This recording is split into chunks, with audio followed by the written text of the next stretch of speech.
Hello, मैं दिविता शर्मा और आज के लेक्चर में हम रियल एनालिसिस में sequence on a real number पे लास्ट हम डिस्कस कर रहे हैं, प्रैक्टिस क्वेश्चन कर रहे हैं। इससे पहले हमने इस पूरे टॉपिक को कवर कर लिया है और इससे भी पहले हमने पॉइंट सेट टोपोलॉजी भी कवर किया गया है।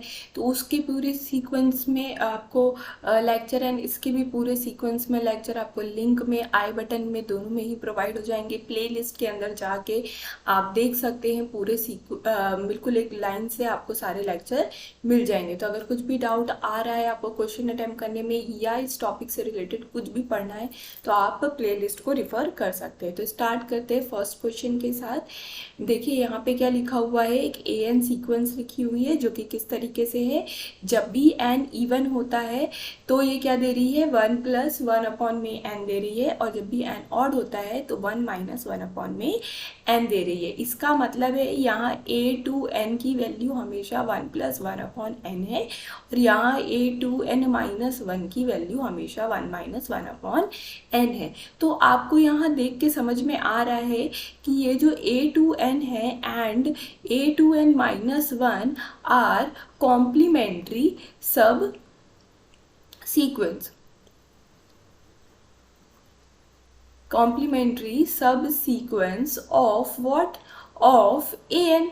ठीक है, तो अब हमको बताना है कि limit superior and limit inferior किस टाइप का होगा। सभी ऑप्शन में limit inferior, limit superior, repeat superior, limit inferior, repeat superior, repeat inferior के बारे में बोल रहा है और कभी ये -1 बोल रहा है उसको और कभी 1 बोल रहा है। तो इस तरीके से क्वेश्चन आपको दिया गया है। ठीक है, तो कुल मिला के आपको लिमिट इन्फीरियर, लिमिट सुपीरियर निकालना है। तो हमारे पास जो ये रिजल्ट है कि जो a2n और a2n-1 कॉम्प्लीमेंट्री सब सीक्वेंस है, और हम क्या कर लेते हैं, सबसे पहले फाइंड आउट कर लेते हैं कि ये सीक्वेंस कन्वर्जेंट है या नहीं। कन्वर्जेंट होगी तो लिमिट सुपीरियर लिमिट इन्फीरियर के इक्वल हो जाएगा। अगर ऐसा नहीं होता है तो फिर हम बारी बारी दोनों का लिमिट इन्फीरियर लिमिट सुपीरियर निकाल के देख लेंगे, नो इशू। ठीक है, तो अब हम यहाँ पे देखते हैं। तो जब हम यहाँ पे लिमिट लगाते हैं n टेंडिंग टूवर्ड्स इन्फिनिटी की a2n पर, a2n का मतलब जब n इवन है वहाँ पे हम लगाएंगे तो हमको क्या मिलेगा, limit n tends to infinity 1 + 1/n पे लिमिट। तो 1 + 1/n पे n टेंडिंग टू इन्फिनिटी की लिमिट क्या होगी, 1 होगी। सिमिलरली जब n ऑड होगा तो हम उस पर लिमिट लगाएंगे तो limit n tending to infinity a2n-1 हमको क्या देगा, limit n tendings to infinity 1 - 1/n देगा। अब इसकी भी limit n tending to infinity पे 1 होगी। तो हमने देखा कि जो कॉम्प्लीमेंट्री सब सीक्वेंस है वो दोनों की दोनों कन्वर्जेंट है and converge to the same point. तो हमने एक रिजल्ट पढ़ा था कि if both the convergents if the complementary सब sequence converge to the same point then the sequence converge to the same point.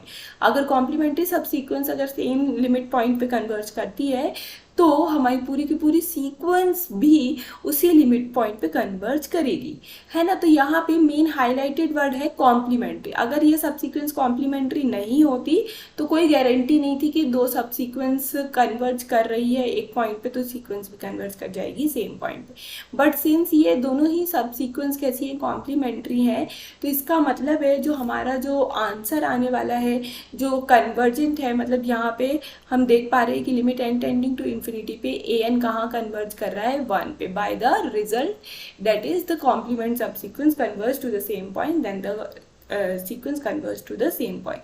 तो हमारा अभी ये क्या आ गया, जो an है वो आपका कैसा आ गया, कन्वर्जेंट आ गया। अब आपने एक और रिजल्ट पढ़ा था कि अगर an कन्वर्जेंट है तो उसका जो लिमिट इन्फीरियर है वो इक्वल टू हो जाएगा लिमिट सुपीरियर के।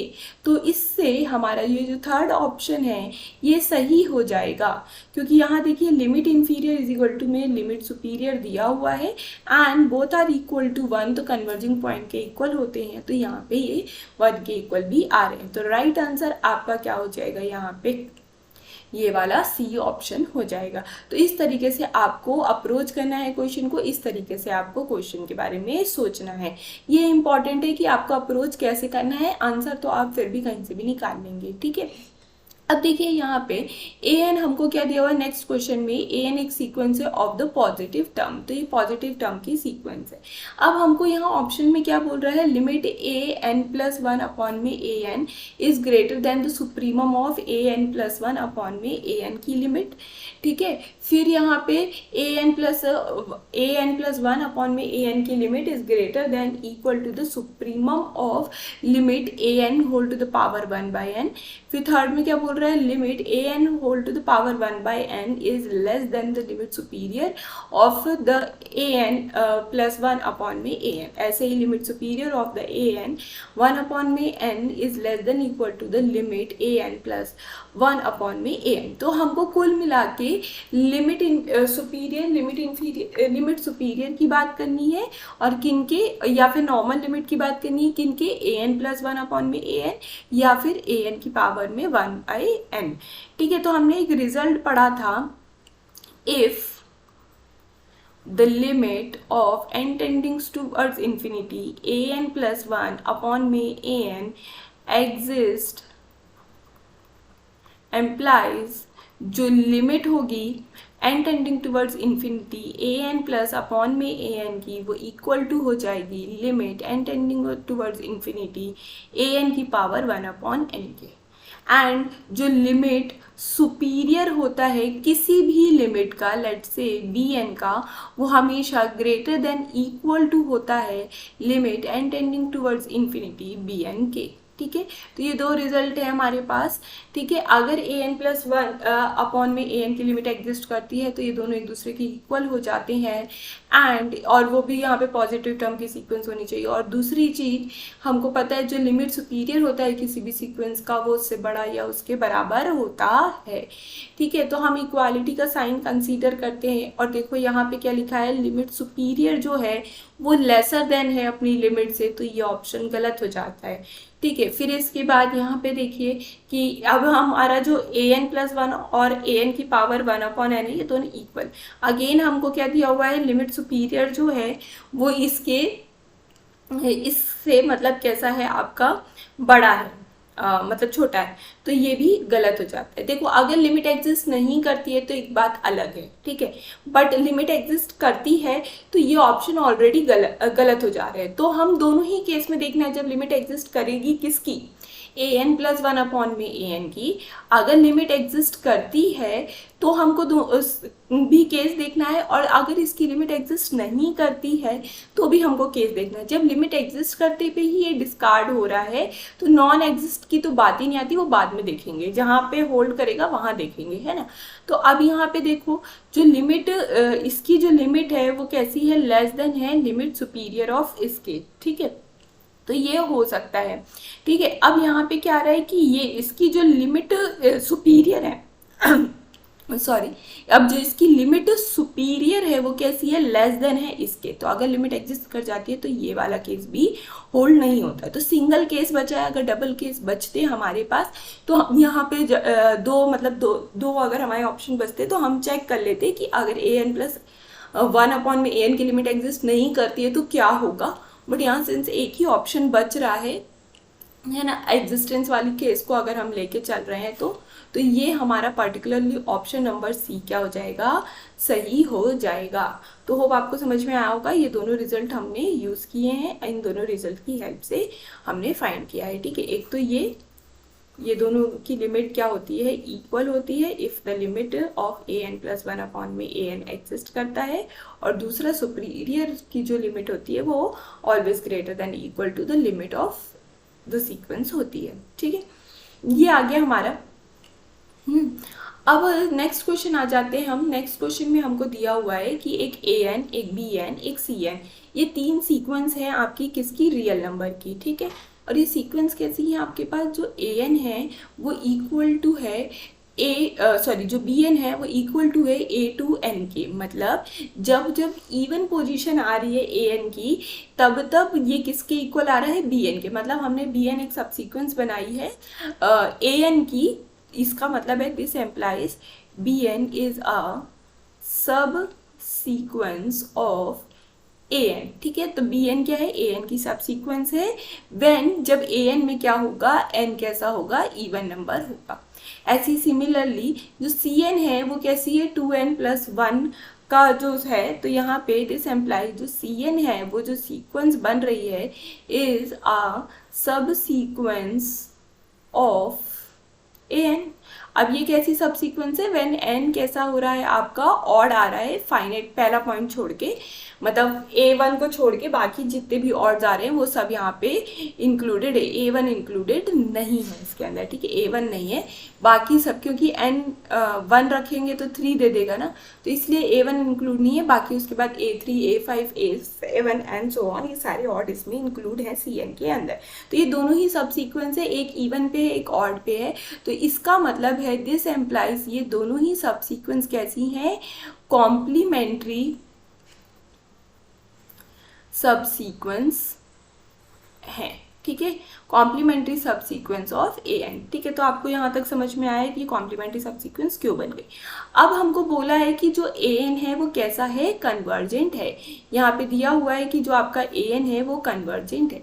ए एन कन्वर्जेंट है, इसका मतलब है जो सब सीक्वेंस है वो भी कैसी हैं, कन्वर्जेंट है। दिस एम्प्लाइज जो ये कॉम्प्लीमेंट्री सब सीक्वेंस थी वो भी कैसी हो गई, कन्वर्जेंट हो गई। क्यों कन्वर्जेंट हो गई, if the sequence converge then its subsequence always converge to the same point, all of the subsequence, यहाँ तो कॉम्प्लीमेंट्री आ रही है बट इसके अलावा भी जितनी भी सबसीक्वेंस है other than this complementary subsequence वो भी सब कन्वर्ज करेंगी and to the same point. अब हमको बताना है, इम्प्लाई करना है कि बी एन कन्वर्जेंट होगा या नहीं होगा। बी एन कन्वर्जेंट है बट सी एन कन्वर्जेंट नहीं है, तो ये ऑप्शन गलत हो जाएगा। क्यों, क्योंकि सभी की सभी सबसीक्वेंस का कन्वर्ज होना जरूरी है, तो ये वाला ऑप्शन गलत हो गया। अब सी एन कन्वर्जेंट है बट बी एन कन्वर्जेंट नहीं है, तो ये वाला भी गलत हो गया। फिर ए एन कन्वर्जेंट है, बी एन भी कन्वर्जेंट है, तो ये सही हो गया। अब B N and C N दोनों ही डाइवर्जेंट है, तो ये भी गलत हो गया। तो ये दोनों डाइवर्ज नहीं कर सकती हैं बिकॉज हमको दिया है जो ए एन है वो कन्वर्जेंट है। तो इस पूरे का एसेंस ये था, आपको ये समझना है कि जो b N and C n है आर द सब सीक्वेंस ऑफ ए एन। अगर आपको ये समझ में आ गया है तो आप यहाँ पे इजिली सही आंसर टिक करके आगे बढ़ सकते हैं। तो होप आपको ये क्वेश्चन समझ में आया होगा किस तरीके से हमने अप्रोच किया है, ठीक है। अब यहाँ पे आ जाते हैं, ए एन हमको एक दिया हुआ है that is the sine pi by N, sine pi by N, A N आपको ये दिया हुआ है और ये एक सीक्वेंस है A1, A2, A3 and so on. The supremum is, अब हमको इस सीक्वेंस का सुप्रीमम की बात करनी है, तो याद रखिएगा सुप्रीमम एंड लिमिट सुप्रीमम में बहुत डिफरेंस होता है, ठीक है। तो सुप्रीमम हमारा क्या होगा, यहाँ पे एक एग्जांपल मैं आपको दे देती हूँ डिफरेंस के लिए जो थोड़ा इजी है। जैसे कि अगर आप 1/n की सीक्वेंस ले लीजिए, तो अगर मैं इस सीक्वेंस के सुप्रीमम की बात करूँ तो 1 होगा, क्योंकि सबसे बड़ी वैल्यू इज 1/n, 1/n में 1 आती है। बट मैं अगर इसके लिमिट सुपीरियर की बात करूँ 1/n के, तो ये क्या होता है, 0 होता है। तो याद रखिएगा जो लिमिट सुपीरियर है वो अलग चीज़ है एंड और जो सुप्रीमम है वो अलग चीज़ है, ये दोनों ही एक अलग कंसेप्ट है, सुप्रीमम एंड लिमिट सुपीरियर, ठीक है। अब यहाँ पे हमको सुप्रीमम पूछा है, तो बस n की वैल्यू प्लेस करते जाइए और n जहाँ पे मैक्सिमम आता है वही इसका सुप्रीमम हो जाएगा, ठीक है। तो जब आप यहाँ पे n इक्वल टू 1 पुट करेंगे तो आपको क्या मिलेगा, साइन पाई मिलेगा, साइन पाई आपका 0 हो जाएगा। n इक्वल टू 2 पे आपको क्या देगा, साइन पाई बाय 2 देगा, तो यहाँ पे 1 हो जाएगा। फिर आपको पता है कि n इक्वल टू 3 पे साइन पाई बाय 3 देगा, तो ये क्या हो जाएगा आपका, ये आपका हो जाएगा 3/2 √3/2 ये हो जाएगा एंड सो ऑन। तो जब भी आप जाते जाएंगे तो आपको पाई से कम वैल्यू मिलती जाएगी। तो आपको पता है कि जो साइन का जो फंक्शन होता है वो -1 से 1 के बीच में वेरी करता है। तो यहाँ पे जो सुप्रीमम है वो क्या आता हुआ दिख रहा है आपको, 1 आता हुआ दिख रहा है, ठीक है। एंड हमको यहाँ ऑप्शन में क्या पूछा है, 0 होगा, 0 अटेंड भी होगा, 0 होगा, 0 अटेंड नहीं होगा, 1 होगा, 1 अटेंड होगा, एंड 1 होगा तो 1 अटेंड नहीं होगा। तो हमने यहाँ पे फाइंड किया कि जो सुप्रीमम है वो 1 है, और 1 हमको इस सीक्वेंस के अंदर मिल रहा है when n is equal to 2। तो हमारा जो थर्ड ऑप्शन है वो सही हो जाएगा, एंड हम इस तरीके से टिक लगा के आगे जा सकते हैं। तो जरूरी नहीं है कि जो सुप्रीमम है वो अटेंड करे, है ना। तो यहाँ पे हमको दिख रहा है बट यहाँ तो अटेंड हो रहा है, तो इस कारण से हमने ये सी लगा दिया है, एंड हम आगे बढ़ जाएंगे। तो होप आपको ये भी समझ में आ गया होगा। नेक्स्ट हमारा क्या दिया हुआ है, ये सारे ही कंसेप्ट हम पढ़ चुके हैं, बट आप यहाँ पे देखिए कंसेप्ट को किस तरीके से पूछा जा रहा है कि आप ये समझ, थोड़ा सा आपको मतलब टाइम लगे समझने में कि अच्छा ये कंसेप्ट लगाना है हमको, ठीक है। तो वो उसके लिए आपको यहाँ पे ये चीज़ें पता होनी चाहिए। तो देखो लिमिट, अब हमको क्या दिया हुआ है, एक सीक्वेंस दिया हुआ है इंटरवल का, ठीक है, सीक्वेंस ऑफ द इंटरवल, ठीक है, non degenerated closed interval of R, इसका हमको एक सीक्वेंस दिया हुआ है। अब ये कुछ इस तरीके से सीक्वेंस है कि जो an+1 एंड bn+1 है वो अपने an के अंदर कंटेन हो रहे हैं। तो ये कंसेप्ट आपने कहीं देखा होगा इस तरीके से फॉर एवरी n के लिए। तो ये कंसेप्ट कहाँ का है, नेस्टेड इंटरवल का है, नेस्टेड इंटरवल का। तो नेस्टेड इंटरवल के कंसेप्ट को याद करेंगे हम और आंसर को टिक करेंगे। तो ये जो कंसेप्ट है ये नेस्टेड इंटरवल का दिख रहा है, और बोल रहा है कि जो इसका इंटरसेक्शन, जब आप इस क्लोज इंटरवल का जो नेस्टेड क्लोज इंटरवल है इनका जैसे जैसे आप इंटरसेक्शन निकालेंगे तो आपको एक के वैल्यू मिल रही है। अब इस के वैल्यू पे आपको क्या करना है, यहाँ पे ऑप्शन दिए हुए हैं कि के ओपन होगा, के एम्प्टी होगा, के नॉन एम्प्टी होगा, के सिंगलटन होगा। तो के किस टाइप का होगा हमको ये बात करनी। तो हमने जहाँ नेस्टेड इंटरवल पढ़ा था वहाँ हमने पढ़ा था कि अगर नेस्टेड इंटरवल कैसा है, क्लोज्ड है, तो जो उसका इंटरसेक्शन होता है वो सिंगलटन देता है। जैसे कि आप यहाँ पे ले लीजिए क्लोज्ड -1/n से 1/n का इंटरवल, और इसकी सीक्वेंस बना लीजिए, और जब आप इसका इंटरसेक्शन करेंगे तो आपको यहाँ पे सिंगलटन 0 मिलेगा, मतलब यहाँ पे जो k की वैल्यू है वो सिंगलटन 0 मिलेगी। तो हमेशा और हमेशा जब भी नेस्टेड इंटरवल क्लोज्ड इंटरवल का बनता है तो हमेशा इंटरसेक्शन में एक सिंगलटन वैल्यू मिलती है।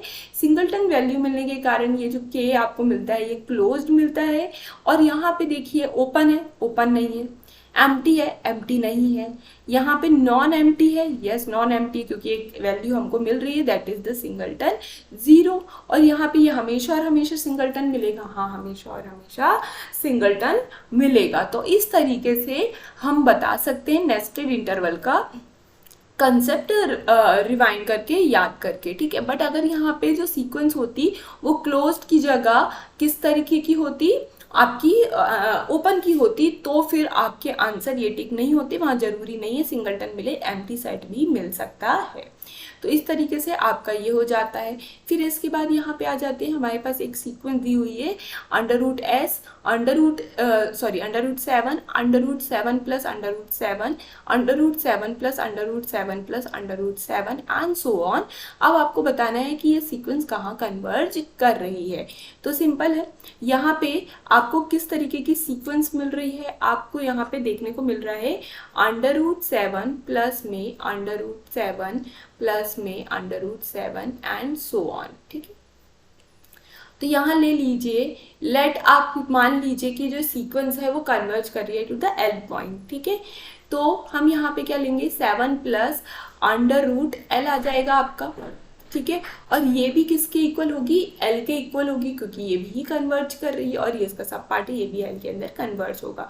तो आपको दिख रहा है 7 plus √L is equal to में या फिर ये L पे ही कन्वर्ट करवा दीजिए, √L पे मत करवाइए, L पे ही कन्वर्ट करवा दीजिए। आप यहाँ पे लिखिए कि लेट आपका जो सीक्वेंस है ये कहाँ पे कन्वर्ज कर रहा है, L पे कन्वर्ज कर रहा है when n tending towards infinity, या ये सीक्वेंस जैसे जैसे प्लस होती जा रही है ये L पे कन्वर्ज कर रहा है।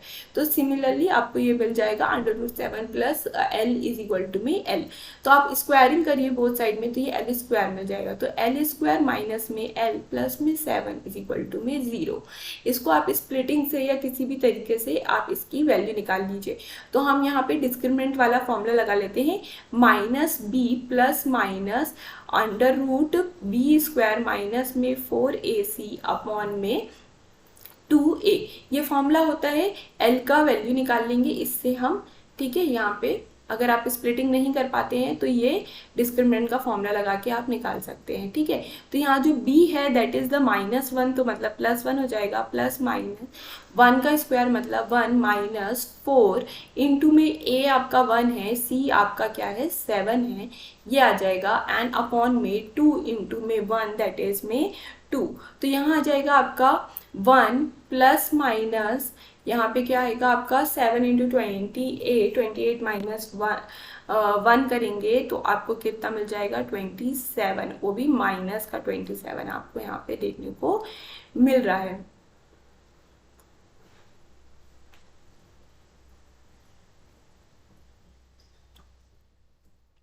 तो यहाँ पे तो एक भी ऑप्शन अपना करेक्ट नहीं हो रहा है, ठीक है। तो करना इसी तरीके से है, शायद हमने यहाँ पे फॉर्मूला लगाने में कुछ गड़बड़ कर दी है क्या, तो देख लेते हैं कि हमारा फॉर्मूला गड़बड़ है या नहीं है।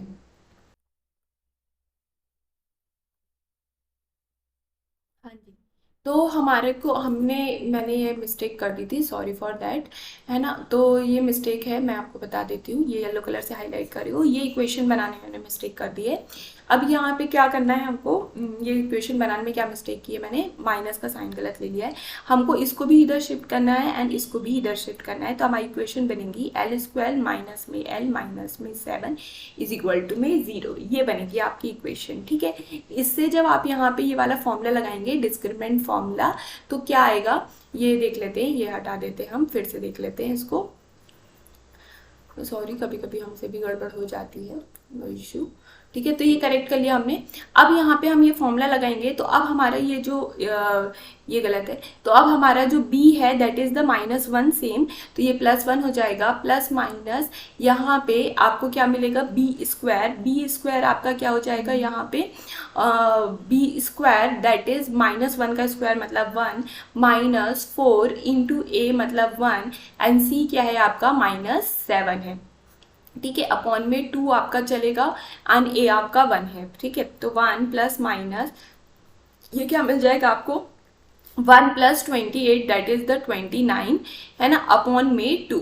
तो आपको देख को मिल रहा है कि यहाँ पे ये जो डी ऑप्शन है ये आपका क्या हो जाएगा, सही हो जाएगा। और इस तरीके से इस 7 के अलावा 6, 4, 5 या कोई भी और भी प्राइम नंबर आपको अगर यहाँ 11 वगैरह कुछ भी देखने को मिलता है तो आप इस तरीके से इसको सॉल्व करते हुए कर सकते हैं। एंड जो मैंने गलती यहाँ पे माइनस प्लस की है ये आप भी इग्नोर कीजिएगा, ये आप भी मत कीजिएगा जैसे मैंने यहाँ पे कर दिया है। तो होप आपको ये पूरा लेक्चर समझ में आया होगा, यहाँ पे आपको कुछ क्वेश्चंस आइडिया हुआ होगा, अप्रोच करने के कुछ ट्रिक्स आपको समझ में आई होंगी कि इस तरीके से हमको रिजल्ट को रिकॉल करना है और इस तरीके से हमको अप्रोच करना है क्वेश्चन की तरफ। तो अगर आपको चीज़ें समझ में आ रही हैं तो please do like the video, share the video and subscribe to my channel. और नेक्स्ट लेक्चर में हम सीरीज स्टार्ट करेंगे जिससे काफ़ी क्वेश्चन पूछे जाते हैं पेपर में और आज भी पूछे जा रहे हैं। तो होप आपको सारी चीज़ें क्लियर हो रही हैं। Thank you for watching.